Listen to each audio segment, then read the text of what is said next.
روش باش تماشاوانên hêja. Îro hevdîtinek me heye bi jinên çalek, Kurd li diaspora û çend pirsê me henin em ê ji wan bikin û me nîqaşê ser bikin. Zînê xanim me re ye ji Parîs li Fransa dimîne. Herwiha Nîsar xanim me re ye û Beyan xanim me re nin. Her sî jin jî jinên çalek li Parîs dimînin. Ji kerema xwe zînê xanê hinekî xwe pêşkêşî me bike. روش باش از سپاسیا خوشکا فایزه دکم و همون کسی گود وی چالاکیه ده وکیل به آمده کرناوی ده لشتابو تابی گاوت و باشه سپاس راج برلین آتیم داره یه من ناوی من زینب بس بنزینه اج عفرینه من الزامکو حلبه مهندسا میکانیک خلاص کرد سال 1987 از گیهان پاریسه طبعا هين الولاد از انك تخازم سريا ولاد باش الفدري تشاو بردوام بو داويا سال هفته ده دسبيكي سال هشته ده اندر باچی ناو کار سیاسی بود چما کار سیاسیش برکو ام دگیشتن آستا آنزانکو یعنی هم دست رجمل بود مخابل میچوکی ده زمان ما قدغه بود کلتورا ما قدغه بود ریا وکیلی او بود یعنی در باسی ناو خباته ببین پشتیوه ام دیهانه بر یعنی از خازم بیم افگو ام نفس خابک شینن ایش و نفس خبر دل سیاست راستی ندا خازا کردا بود یعنی نه کردا شخاره هلبجار تاویه کرد لی وکی داگیر کری ولاتی ما ایگ ولاتی ما پرچه کرنه هیچتن بو ام ویره ببجره ام هاتن ولاتکی وقت اوروبا طبعا الولاد زور وزحمتي وقرطن وترس او سينوري جواكي همو همون يعني او وتري ويجي ما خبات ذكر لي وقتي ام هاتن اوروبا ريبي تربكيه ريا كار هيا ريا كوملات بكي هيا رياضي سياسات بكي هيا لي براستي دولاتكي وقت فرنسا داجي اوروبا قلم برجي وهر العالم داجي آستا گو جن کاری سیاسی بکه هن نگیشته وی آستا گو میر بکه اما تبی کار جوهای لی تکومله که چه بکه بهتر تسر بسته کاری کومله جی بهتر فراتره بهتر وقت بین هاو هیزا نرم یعنی بهتر تی قبول کرنج همو کسی لی از خازم تشتکی بفهم دبی او تو جمره نبی یعنی مثلا فيمينيزم بو كردان نگرك از باردكم خليه مالا كردا هفدو تمام دك يعني مير هيا جن هيا زاروك هنا اف وكيد بين بنجهي جواكك يعني بيك سر بنجهي ورا آماده كرن خبات اف نيرنا من تابي گلک سپاس زینه خانم نثار خانم هونچی خوابدن بیناسب ما روش باش گلک سپاس فایز خانم با انبواره که رخصاند المهمه و خومان بناسینینو كاركامن بيشكش كاين ليلة ناي من سار يوسف حسينة بأصل خلقي هورامانم لكركو بلداي بوم لك يعني لسليماني هولي رخينم تاو كردوا باريزر بوم لكردستان لصالة كاني نوت باش رابرين بو دروس كردني دولتي كردي واولن بو دروس كردني وهريما كاري مدني مزور كردوا كار مدني كانم زورت اللواري ما في مروف وما في جنا باشان 1998 مع باريس بۆ خوێندنی ماستێر و دکتۆرا لە قانونی دەولی بۆی هەرێک بۆ من بڕەخسێ کە لە مەسەلەی کورد و فعلا لە مەسەلەی کورد دکتۆراکەم چا کرد و ماستەرەکەش بە هەمان شێوە و مافیگەری کورد بۆ سەربەخۆیی پاشان چەند کارێکی ئیداری و چەند کارێکی تەرجەمەم کردووە لە فەڕەنسا هەرویژی گەلێک سپاس نیسار خانم بەیان خانم فەرموونجی بکنایی خۆت سپاستان دەکەم ئەم کاتتان باش زۆر خۆشحاڵم کە لەگەڵ ئێوەیە کۆبینەوە ئەمڕۆکە کە بتوانین گفتوگۆیەکی بەپیت بکەین سەبارەت بە دۆخی ژن لە دیاسپۆرا و هەموو شتێک کە پەیوەندی بە ژنەوە هەبێت دوور و نزیک ئەوەندەی بتوانین تیشکێک بخەینە سەری من بەیان سەلمانم لە 1961 لە شاری کەرکووک لەدایک بوومە لەوێشەوە ئیتر دانشکام تەواو کردووە زانکۆی بەغدام تەواو کردووە بەشی ئابووری و بازرگانی دوایی ئیتر 5 ساڵێک مامۆستا بووم لە ناوچەی ڕالیان ئەوجا لە ڕێکخراوی ناحکومیەکانی کە پێڵێن ڕێکخراوی مرۆڤایەتی لەوانەیە ئیشم کردو چەند ساڵێک کە تاکو کاتی دەرچوونم بۆ فەڕەنسا دوای کاتوم بۆ فەڕەنسا دووبارە دەستم بە خوێندن کردوتەوە و ئەدەبی فەڕەنسیم تەواو کردو و ماستەرم لە ئەدەبی فەڕەنسی و ئەدەبی هاوچەرخا هەیە. زۆر سپاس هەر بژی ژوەرژی و هەرسی بخێر هاتنن بێ بەرنامەیە سینەی خانم ئەم بۆ دەست پێ بکەم گەل و خەباتە ژنێن کوردی لە دیاسپۆرا لە فرەنسا بەتایبەت گیهایە چه ئاستی؟ سپاس بۆ پرسەتە ڕاستی ئاستا خەباتە ژنا کورد فەرەنسا بەتایبەتی من پاریسێ دەبینم یعنی دەبێ ئەس باوەڕ دەکەم وەختا مەراژ سانتر بە نێزیک بە یعنی علمیە بێتر لەم هەیە یعنی وەختی مەراژ سەر عەقدی خابە ناوگەلێ خابە خەبات بێتر گەشتر بوو بەلکی جار جانا بێ ئاول بوو ئەوروپا ژی بڕاستی هینێکی خەم و قساوەت و وەخت و کار و زەحمەتیە وێ هەنە لێ کارێ خەباتە ژنا کورد تێبیرا من ساڵên هەیشتێ دەما ئەم گیهانە داویە ساڵên هەیشتێ دەست بکە ساڵی بۆندی پاریسێ مەخواست یەکێتیە ژنێن کورد پاریسێ چی بکەن یعنی چەند مەهاکی برەی بەچوو چەند جڤین چێبوون دوور دەسەکەنی پشتی وێ ئەس باوەڕ دەکەم هەر دەستگەهن بناوی یعنی دەبێ کۆمەلێن ژنێن کورد آن ئەندامن جاڵاکە هەن پارتیên کوردان de وەربەرچاو تنەبوون یعنی بەلکی تەک و تەک هەبوون لێ ئەv خەباتە گوتبێ سەرانسەری هەرچار پەرچەی کوردستانê bê jinên Kurd karekî berçav kiribin nedibê asta têxwastin yani gor êşan telê me welat dibê liva me yani beramberî wê bêtir be yani hew têxwastin çînkî li wî derê ew dibin zulm û zorê û ew ê dene bes em li derê serbestin lêvin hin kêşe hene dil civakeka Ewropî de ye civaka Ewropî jî dibê tu kar bike meselê kar û mal û zarok li wî derê civaka Kurdî neweke ew derê tu zarokê xwe cem diyaxan dêlê cem malbatê dêlê tu dikanê bilviya yani hev cudahî navbera xebata jina Kurd diaspora û li welat gelê diaspora hêdî hejmarê wan bêtir biye benê belkî hindik bûn dibê li gor asta bû êşan halwelêt gereka asta xebata jina Kurd li Ewropa jî bilindtir bibe hev tê xwastin roja îro gelek spas Zînê xanım niha li Ewropa wego em zanin 3 milyon Kurd dijîn em bê nîvê wan bi gemanî jin in gelo jinên Kurd got li vê derê bûnin teknokrat bîrokrat jinên me Kurd got binin pizîşk parêzer ji bo çi ew qasî bi karê xwe mijûlin û pirsa diaspora xwe karê xwe yî neteweyî karê xwe yî Kurda warî nake ji bo çi pê mijûl nabin pirsgirêkek mezin e زۆر سپاس بۆ پرسیاری جنابت وەکو زینە خان باسی کرد ژنی کورد کە هاتنە فەڕەنسا یاخود کە هەر کەسێک ژن بە یا پیا بێدێتە فەڕەنسا کارێکی زۆری دەوێت بۆی پێی دەڵێن ئەنتیگراسیۆن بکە لە ناو سۆسیەتی یان لە ناو کۆمەلگای فەڕەنسی ئەوەش پێویستی بە فێربوونە بە خوێندنە بە کارکردنە ئەم ژنە لەلایەکەوە کارێکی زەحمەتی هەیە بۆی بچێتە ناو کۆمەلگای فەڕەنسیەوە دۆری خۆی ببینێ وەکو جەنابەت وتت ئەو ژنانی کە پێگەیشتن پێگەیەکیان هەیە کە خوێندنێکی زۆریان کردووە ئەو پێویستیان بە کارێکی زۆر هەبووە ئەو کارە وەختێکی زۆری لێبردووە بەس لە هەمان کاتیشە زۆر جار ئەو وەخت ئەو ینی وا بڵێن ئەو ئەنتیگراسیۆنی کە دەیکەن یا ئەو تێکەڵبوونی کە دەیکەن لەگەڵ کۆمەلگایەتیان ژین بەتایبەتی کۆمەلگای فەڕەنسی وا تێ دەکات بەبێ ئێرادەی خۆت ئەسیمیلێ دەبی کە ئەسیمیلێ وی زۆر ژنمان هاوسەرگیریان کردووە لەگەڵ کەسی بیانی زۆر ژنمان ماڵ و مناڵی خۆی بەجیا داناوابن بەبێ ئەوەی ئاگاداری خۆیان وە زۆر جاریش بڕوا ناکەم ئەو شتە بڵێن بە حەزی خۆی بەس بەبێ ئاگاداری سێرەکەی ناسنامەکەی خۆی وردە لە بیرەکات ئەوەی وای لێ دەکات کە زۆر مۆزوعێکی مهم نەبێ کارکارەوە سبەبێکی تریش هەیە سبەبەکە اقتصادیە هەر وەکو جەنابیان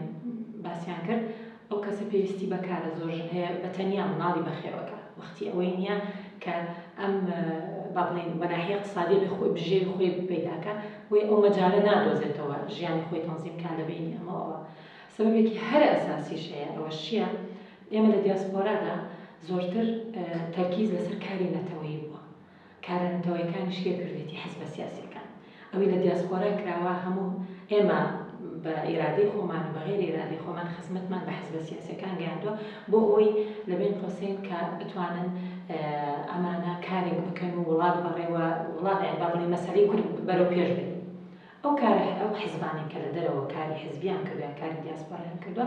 کەسی خۆیان ئیشی کردووە ژنی خۆیان واتەکەڵم ژنی خۆیان ئەو ژنانەی کە پەیوەندیان بە حیزبەکەیانەوە هەیە واتە ئەوانەی کە هیچ پەیوەندیەکیان بۆ حیزبانەوە نەبووە و خاستانە ئەو ژنە تکنۆکراتانەی کە جەنابتان باسیەکەن نەچونەتە ئەو کار و چارەکەکان. لێرە تێدەگەین کە ئێمە نەبوونی لایەنێکی بێلایەن با بڵێن یاخود ئەسۆسیاسیۆنێکی بێلایەن کە ئەو کاری ژنان بەڕێوە نییە لە دیاسپۆرا کەمیەکە لەسەرەوەی بۆیە بێک بەڕێی من کار بکرێ لەو مەجالەیە کە شتێک بێلایەن بێت کە بەڕاستی دۆخی ژن بۆ دۆخی ژن و بۆ ئیستیفادەی بێ بۆ ژنی کورد لە دیاسپۆرا ئەبێ ئەو ئەسۆسیاسیۆنانە دروستکەین و مەجال بدەین بەو ژنانە بەرەو پێش بچن. هەر باسی ئەو کار حیزبە سیاسیانەکەین دەبینین زۆر جار ئەوان خۆیان احتیمامیان نەداوەیە زۆر پێیان مهم نەبوو ئەو ژنانە بێنە ئەم مەجالە بچکەی لەگەڵ حیزبی ئەوانانە بنە. ئەم مەسایلانی کە باسم کرد چ لە ناحیە ئەسیمیلاسیۆن و چ لە ناحیە ئیشەکەیان چ ناحیە کاری سیاسی و حیزبە سیاسیەکان لە دەرەوە وایان کردووە کە ئەو ژنە بەڕای من ئەو ژنە تەکنۆکراتانە زۆر دوورکەونەوە یاخود نێنە پێشەوە بۆ کاری ژنان لە دیاسپۆرا. بەێ ڕاستیەک هەیە گوتنەوەدە و تێبینین گەلێکی باکێشن گەلۆ بەیان خان هونجی دوێ نەرینێرەنە من وای ئەبینم یعنی لە سەروی قسەکانی زێنێ خان و ویسال خان سەرەتا گرنگە زۆر باس لەوە بکەین بڵێن یعنی ژن جارێ لە پێش هەموو شتێکە لە وڵاتی خۆی چی کردووە چونکە ئێمە کە دێنە ناو دیاسپۆرە باسەکەین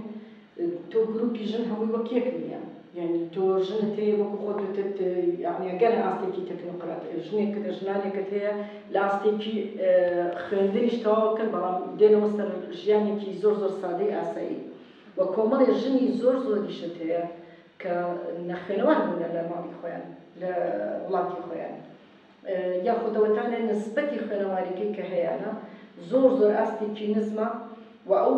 ژنانە بە تایبەتی کە ئاستێکی نزمیان هەیە لە زۆربەی کاتەکان کاتێک کە ئێمە دێین گروپ دروست دەکەین یاخود ئیشەکەین بۆ ژنانی دیاسپۆرا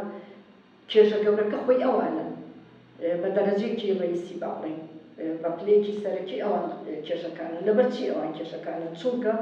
ئەم ژنانە فێری ژیانێکی زۆر تایبەتی بوونە لە وڵاتی خۆیان ئەو ژیانە تایبەتی کە لەوێەوە هەیە بووە بە شێوەیەکی گشتی پشتیان بەمێرد بەستووە پشتیان بە باوک و برا بەستووە خۆیان چالاک نەبوونە لە ژیانە هەمیشە ترسێنراون ئەو ترسە زۆر گرنگە ئەسڵەمێنەوە لەوەی کە بچن شتێک بکەن چالاکیەک بکەن یاخود لەبەر ئەوەی لە سەرەتاوە فێرکراوە کە تۆ چوویتە ناو چالاکیە کاتە ئەوەی کە ڕوویەکی ئازادی تایە هەمیشە وشەی ئازادی بەرامبەر بە مەسەلەی ژن کێشەیەکی گەورە دروستەکە لە ڕووی ئەوەی کە ڕەبتە بێتەوە ئەیبەستنەوە بە مەسەلەی حیا و حرمەت و ناموس لەبەرەوە کە تۆ باسی ئازادیەکەی وەک ئەوە وایە ژن ئیتر ئەچێتە دەرەوە چوونە دەرەوە قۆناغێکی گرنگە بۆ ژن کە بتوانێت خۆی تایە بسەلمێنێ بەڵام بۆ ئەم سەلماندنە دەبێ ئەو قۆناغە بکات کە بچێتە دەرەوە بەڵام کە ناچێتە دەرەوە لەبەر چییە چونکە تۆ باسی گروپەکەی باسی دیاسپۆراکەی باسیواکی بۆ چالاکی ناکە چالاکی گروپ دروستکردن ئەمە ئەوەی ئەوێت کە تۆ بڕۆیتە دەرەوە جەستت بەکاربێنی بۆی بچیتە دەرەوە فکرت بەکاربێنی بۆی بچیتە دەرەوە کەواتە تۆ لێرانە چەند هەنگاوێکت لە بەردەمدایە هەنگاوی ئەوەی کە لە ئازادی خۆت تێبگەی وەکو ژنێک هەنگاوی ئەوەی کە بتوانی ئەو ترسە بشکێنی و بچیتە دەرەوە و بچیتە ناو ژیانێکی چالاک بۆ ئەوەی کە یعنی کاریگەر بێیش و کارەکانت بێجگەلەوەی کە ینی کاتێک کە تۆ ینی دەیتە ناو ڕۆژئاوە ئەو بیر و بۆچوونەی کە سەرەتا لە ماڵی خۆت هەتبووە کارن ماڵ مەبەستم لە وڵاتی خۆتە کە لەوێەوە هەتبووە لە ناو ژینگەی خۆتە هەتبووە لەگەڵ خۆتە ئەیگوازیتەوە بۆ ئێرانە ئەم گواستنەوەیە لەبەر ئەوەی زۆربەی کاتەکان ژن سەرکوت کراوە و ڕێی لێگیراوە کە بڕوا بەرەو پێشەوە ژن ئەسڵان لە وڵاتی ئێمە ئەترسێ بچێتە دەرەوە بەشەو حتا لە وڵاتانە کە دێتە ناو ئەوروپا سەیرەکەی ژن ناوێت بە تەنیا بڕواتە دەرەوە خۆی ئیش بکە خۆی چالاکی بکە کەواتە تۆ لەم حاڵەتانەیە دێی بەرەو ڕووی ئەوە ئەبیتەوە ژن قۆناغێکی لە بەردەمیان کە بیبڕێ ناوێری بیبڕێ یعنی ترسێ مەسەلەی ترس زۆر گەورەیە کە دەبێت ئیشی لەسەر بکرێ یعنی ئەتوانێت ئینسان قسە لەسەر زۆر شتی تر بکات لەو بارەوە بەڵام بەڕاستی ڕوویەکی ئەوەیە من لەبەرەوەی ئەنستارخان و زێنەخان زۆر باسی ئەولایانیان کرد لەبەرەوەی قسەیەکی زۆر تەواوە تۆ حزبەکان کە کاتێک چالاکیەکان چالاکیەکی ئامانجێکی لە پشتەوێ ئامانجی حزبەکەیە لینی حزبەکەیە بۆچوونی حزبەکەی فکری حزبەکەی بەڵام کاتێک کە تۆ باسی ئەوەکەی وەرە ئیش بۆ هەموو ژن بکە لە دیاسپۆرە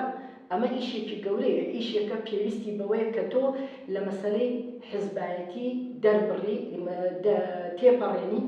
وەبێتە ناو چالاکیەکی هەمەڕەنگی گشتی کە هەموو ژن بگرێتەوە و تێبگەینەوەی ئامانجی ژن چییە بۆ دەبێت ژن چالاکی بکە بۆ دەبێت ژن ڕێکخراوی خۆی هەبێ و بتوانێت لێرەوە پێگەی خۆی دروست بکات و بتوانێت ئیشی لەسەر بکات بە وردی. سپاس بەیان خانم یعنی مەترسێ ژنێ مەزنن مەترسێ ژنا کورد لە دیاسپۆرە نەخاست گەلێکی مەزنن نەها هون وەک پارێزەرێک لە فرەنسا دژی لە پاریس بتایبەت یعنی اون چاوە دبینن ژنا کورد لێ دێرە چاوە بیا بکارە بگیێ حقوقی خۆ مافێ خۆ یعنی گەلێک تشت هەنن ئەو ژن نزانن دەستگە هەنن نەبیستنن پێ ئالیکاری ji aliyê dewletê helbet henin hûn wek parêzerekî karin çi bêjin ji van jinên ku hatinin diaspora û Parîs dimînin زۆر سپاس بۆ پرسیارەکەی جەناب هەروەکو بەیانخان ئاماژەی پێدا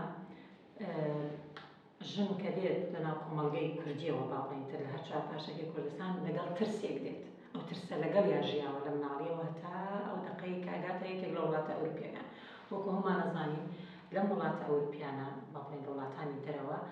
مافی مرۆڤ پارێزراوە بەکەم بە زۆر و مافی ژنانیش بەس ئەوە ناگەینە کە 100% پارێزراوە ئێستاش دەبینی لە ناو راپۆرتە ئەوروپیەکانە لە ناو راپۆرتە نێودەوڵەتیەکانە کە ئەشکەنجەیەکی ژنان زۆر ئەشکەنجە دەکرێن خاصن بینیمان لەم وەختی کە ناوێنەی لۆکداون یاخود کۆنفینمۆ ژنان زۆر ینی تووشی ئەو ئەشکەنجەیە بوون بەڵام ئێمە نابێت ئەوش لەبیر بکەین کە فەڕەنسایەکێکە لە وڵاتە هەرە پێشکەوتەکان مەسەلەی مافی مرۆڤ بە تایبەتی مافی ژنان چ لە ئاسی نێودەوڵەتی یا ئەوروپی یا لەناو فەڕەنسادا بە تایبەتی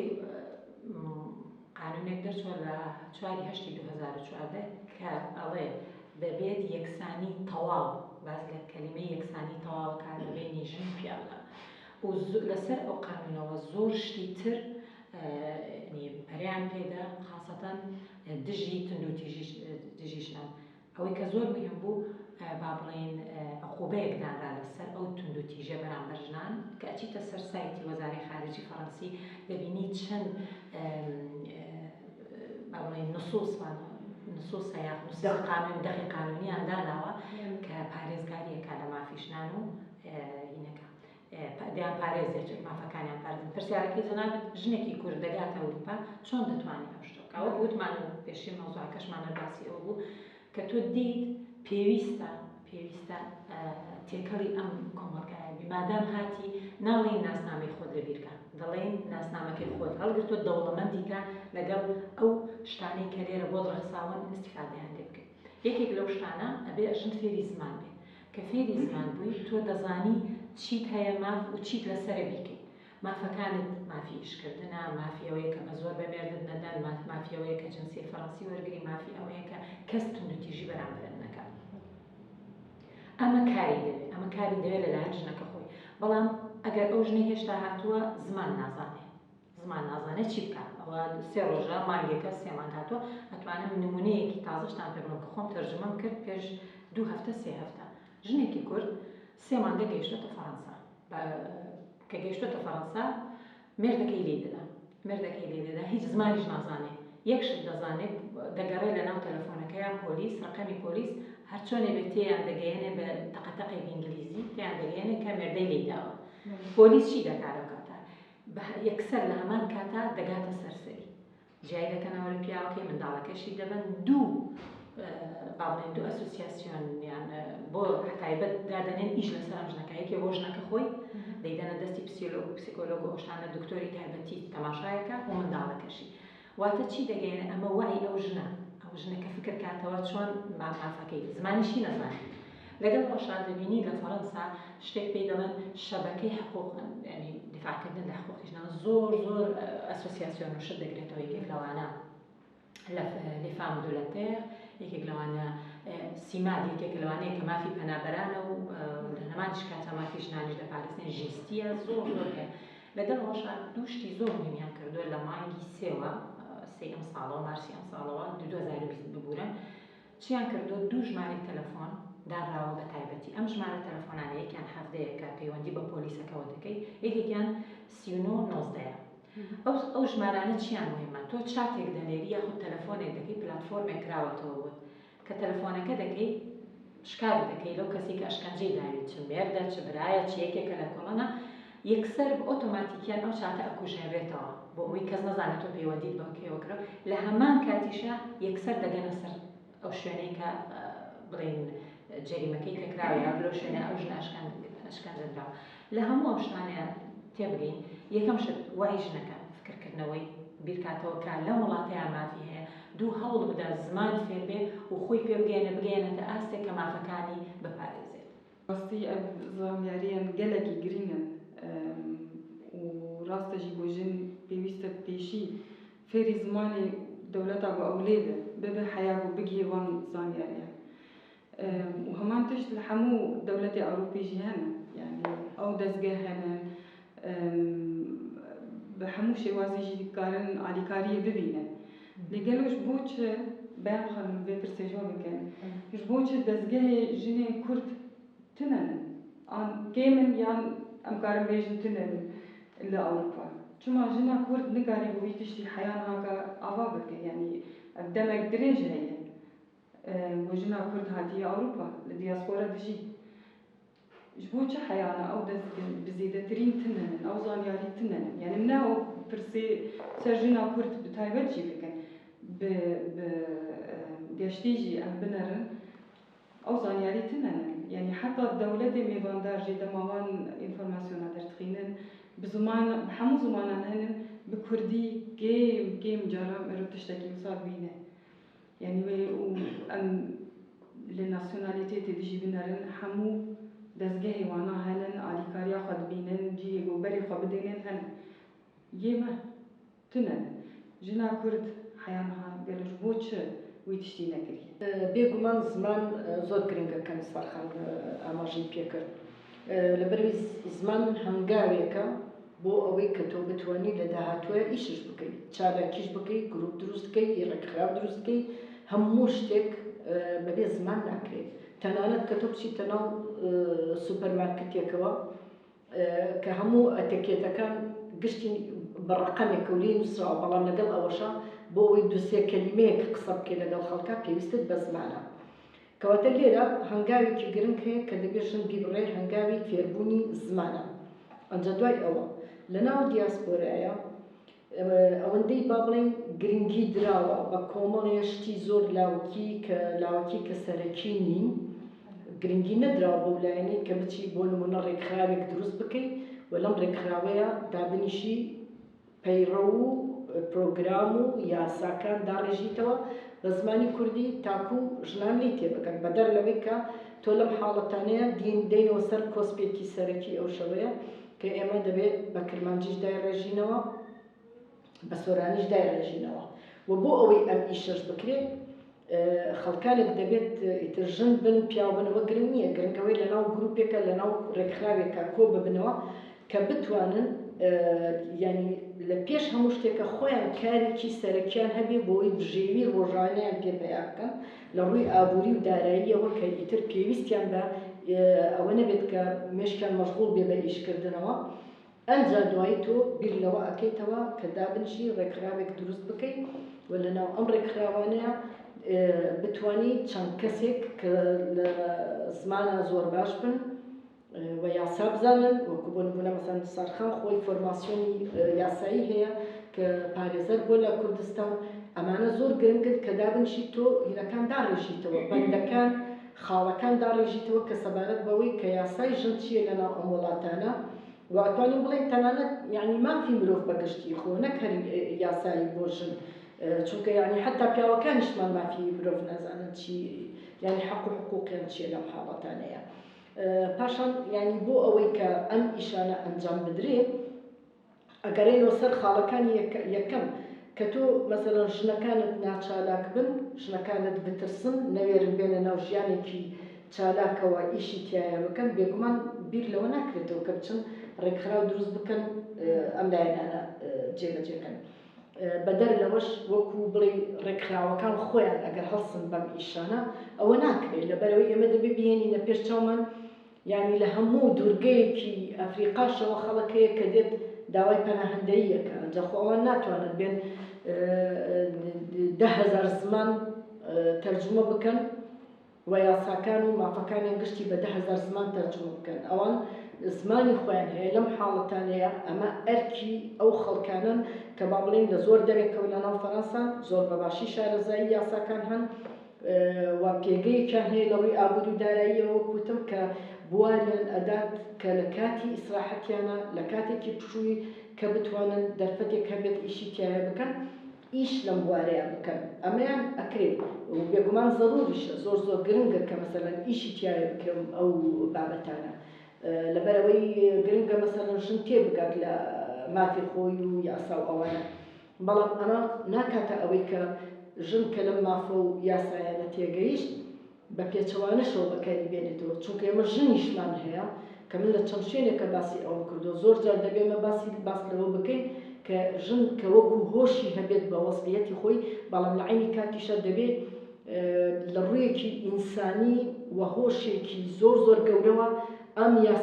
ئەم یاسا و مافانەی خۆی بەکاربێنێ. یعنی نەچێت بۆ نمونە ئەم مافە هەیە کە ئەڵێ ئەگەر هاتوو مێردەکەت لێتی دا تۆ بچیت شکار بکەیت، بەڵام مێردەکەت لێتی نەدا بوو تۆ بچی بە درۆ بڵێ من مێردەکەم لێمی داوە و لەم حاڵەتانەیە تۆ مێردەکەت بکەیتە ناو کێشەیەکی گەورە تەنها لەبەرەوەی خۆت